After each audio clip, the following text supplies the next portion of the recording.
Le 10 décembre est la journée mondiale des droits de l'homme.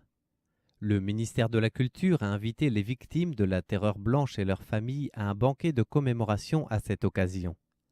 La présidente de la République, Tsai Ing-wen, s'est présentée en personne et dans son discours, elle s'est félicitée de l'adoption de la loi de l'Organisation du Musée national des droits de l'homme qui fournira une base légale à la création de cet établissement. La chef de l'État a aussi évoqué le passage récent des dispositions sur la justice transitionnelle.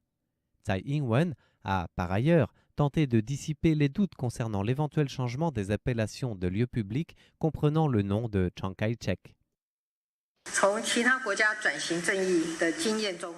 La justice transitionnelle vécue dans d'autres pays a démontré qu'elle concerne toute la nation et la société entière. Il serait regrettable que le fait de faire table rase du passé douloureux du pays se résume à un simple changement de nom.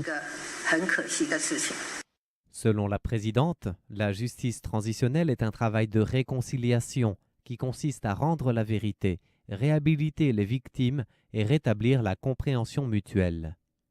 Le futur comité chargé de cette tâche devra faire la lumière sur les dossiers politiques et collecter des témoignages à propos de la dictature du passé. Tsai Ing-wen a garanti qu'il ne s'agira pas d'une dénonciation généralisée. La justice transitionnelle vise fondamentalement la réconciliation. L'enquête sera menée de la manière la plus prudente.